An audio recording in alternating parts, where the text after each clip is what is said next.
ভাবুন তো, এক সকালে ঘুম থেকে উঠে আপনি জানলেন আজ থেকে আপনার দেশ বদলে গেছে। আপনার বাড়ি আছে কিন্তু দেশ নেই, আপনার জন্মভূমি আছে কিন্তু নাগরিকত্ব নেই।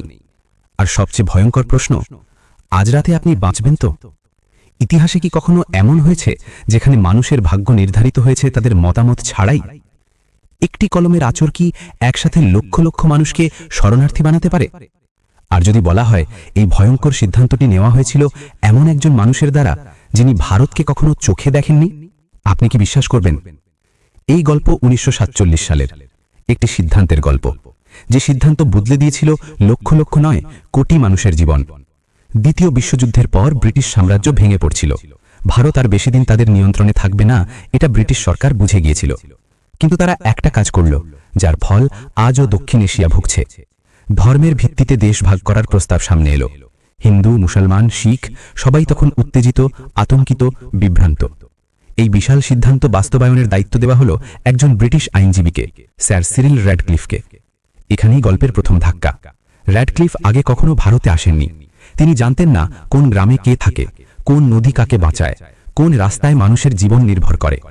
তবুও তাকে দেওয়া হলো মাত্র ৫ সপ্তাহ পৃথিবীর সবচেয়ে ঘনবসতিপূর্ণ অঞ্চলকে ভাগ করার জন্য।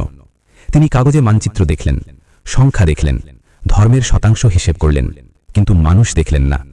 পাঞ্জাব ভাগ হলো, বাংলা ভাগ হলো, গ্রামের মাঝখান দিয়ে টানা হলো সীমান্ত। কোথাও এক বাড়ির রান্নাঘর পড়ল ভারতে আর শোবার ঘর পড়ল পাকিস্তানে। ১৫ই আগস্ট ১৯৪৭ ভারত স্বাধীন হলো, কিন্তু সীমান্তের ঘোষণা করা হলো দুদিন পরে। এই ২ দিন মানুষ জানতেই পারল না তারা কোন দেশে আছে। তারপর শুরু হলো এক ভয়াবহ অধ্যায়। ট্রেন আসছিল, কিন্তু ট্রেনের ভেতরে মানুষ নয়, শুধু লাশ। ইতিহাসে এই ট্রেনগুলো পরিচিত হয়ে উঠল ঘোস্ট ট্রেন নামে। গ্রাম পুরল, পরিবার ছিন্ন ভিন্ন হল, প্রায় ১.৫ কোটি মানুষ ঘরছাড়া হল। এটাই ইতিহাসের সবচেয়ে বড় মানব অভিবাসন। ঐতিহাসিকদের মতে এই বিভাজনের সময়ে ১০ থেকে ১৫ লক্ষ মানুষ নিহত হন, হাজার হাজার নারী অপহৃত হন, অগণিত শিশু তাদের পরিচয় হারায়। সবচেয়ে ভয়ঙ্কর সত্য কি জানেন? এই সিদ্ধান্ত নেওয়ার পর র্যাডক্লিফ নিজের সব নথি পুড়িয়ে ফেলেছিলেন। তিনি কোনো পারিশ্রমিক নেননি, আর জীবনের শেষ পর্যন্ত তিনি স্বীকার করেছিলেন এই সিদ্ধান্ত তাকে তাড়া করে বেরিয়েছে। আজও সেই এক সিদ্ধান্তের আগুন নেভেনি। কাশ্মীর সমস্যা, সীমান্ত সংঘর্ষ, ভারত পাকিস্তান বৈরিতা, সবকিছুর শিকড় সেই ১৯৪৭-এর এক সিদ্ধান্তে। একটি সিদ্ধান্ত শুধু মানচিত্র বদলায় না, এটা বদলে দেয় মানুষের স্মৃতি, পরিচয় আর ভবিষ্যৎ।